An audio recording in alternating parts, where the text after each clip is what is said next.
Welcome to today's Research Business Daily Report, where GfK U.S. President Dave Krajicek delves into the misalignment between client expectations as opposed to the realities understood about research agencies about an industry shift that would double the volume of collected passive data. RBDR is sponsored today and this week by Nuance, offering multi-language verbatim coding services that help their clients quantify the meaning of open-ended answers. Nuance, a decision analyst company. I'm in Orlando this week, where GfK U.S. President Dave Krajicek helped open the market research event with a brief but important study into the future of insights, at least within the next 2 years. The project involved GfK and the Institute of International Research, the host of the market research event.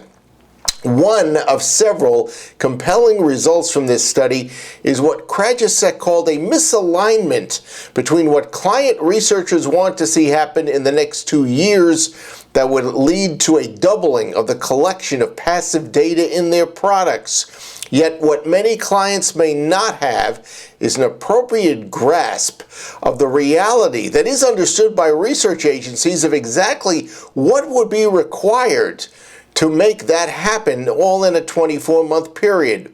So Dave and I had a chat just minutes after his presentation, and I think it raised even more questions and issues about the client-agency passive data gap. All interesting stuff, I think. Judge for yourself. Clients, you said, according to the study, are becoming very demanding about going to something new that saves time, that saves money, and such.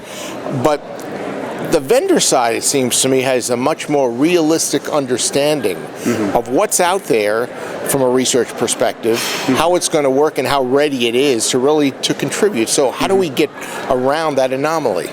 Well, I think two things. The first is, I think, having a real focus on what it is that we are trying to innovate towards, right? And I think that's one of the misalignments that we're seeing as part of the study.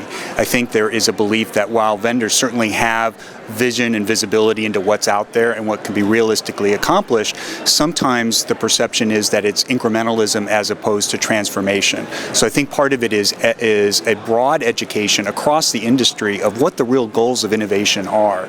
And I think that's where some of the misalignment comes from, because I do agree with you. You do see a real focus by vendors to really bring their A game when it comes to innovative methodologies. The challenge is that it's not always seen in the context of transformation of the existing portfolio. It's incrementalism, and that's where some of the tension is. And the clients are much less in tune with what really is available and not only out there, but workable.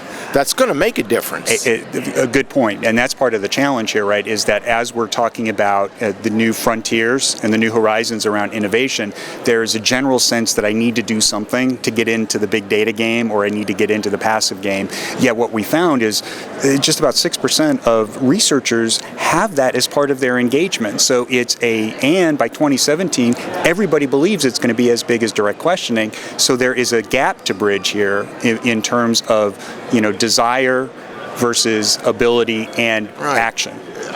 But is it unrealistic then for, let's say, this study to tell the industry we need to move much more quickly and much harder towards passive, if that's being driven by clients who really don't understand what it's all about and what it might actually take? Yeah, I think that part of it is that we need to drive with purpose. So I think the focus or the big outcome from this study is recognizing what the pain points are and what the proof points will be for success going forward, and then moving thoughtfully there. Because to your point, without that kind of understanding, we're just kind of careening from one solution to the next, or from one idea to the next, and there's no consistent movement in the industry. I think that's where you see some of the disconnect. Low use of passive data. We're not going to get to 2017 unless we have clarity and understanding of what are some of the appropriate ways and the wins that we can achieve for not just the industry, but for specific brands or clients. So from where GfK stands, what do we really need to overcome? What are the big obstacles in the way of really moving much more strongly towards passive data collection? Yeah, I think there's three things. The first is really coming to clarity about what we mean by passive data and big big data, right? I think there is a very... In other words, clarifying it for the client as well. Exactly, for everybody. We need to come to some common terms. It's a well-worn term or terms, passive data or big data, but really having clarity about what that is and what we mean by that, right? And what is it and what do we mean by that? Yeah, well, for me, passive data really is information that we can collect through a digital means, right, that is not requiring direct interrogation or questioning of an individual, right? Now that becomes, I think, part of the core of where and how we use it. See, I think part of our challenge, and this goes to the second point, which is we need to have specific frameworks in mind for how the world works and how we can integrate passive data in. I think one of the challenges is that we've tried to ingest data and try and mine for insight without context, right? So just adding another data source into an existing study isn't what I'm talking about here. It's reimagining how that information stream fits into the broader ecosystem and how it can add value to the insight. We don't do that now. We just, have data we'll analyze, right? That's one context. And third is we need to come to a decision on what we mean by innovation relative to speed and with quality, right? Because I think that passive data is one element of this, but as you heard in my presentation and from the study itself, that quality and speed are still seen as key proof points and important points by our research buyers. But for instance, let's talk about social media for a second. There's no shortage of Facebook and Twitter and LinkedIn and et cetera data out there. But I don't think there is necessarily a well-accepted means of collecting it and making sense of it yet. So to set a two-year time frame, well, since the baseball season just ended, let's use an analogy in baseball. You can have a great farm system and say 2 years from now, we're going to have a great team. But you don't know what's going to happen in the next 2 years. Right. Well, I think part of it is we haven't even built out the farm system yet. I mean, I think that's a fantastic analogy.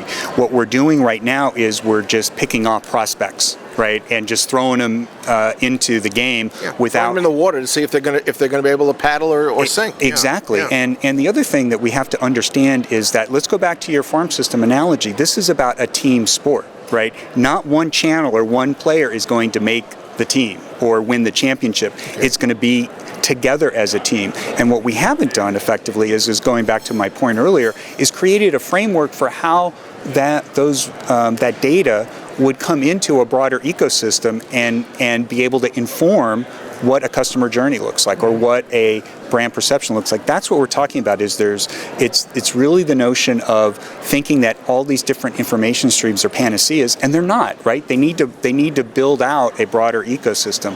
That's where I think the industry needs to move and where we're missing right now.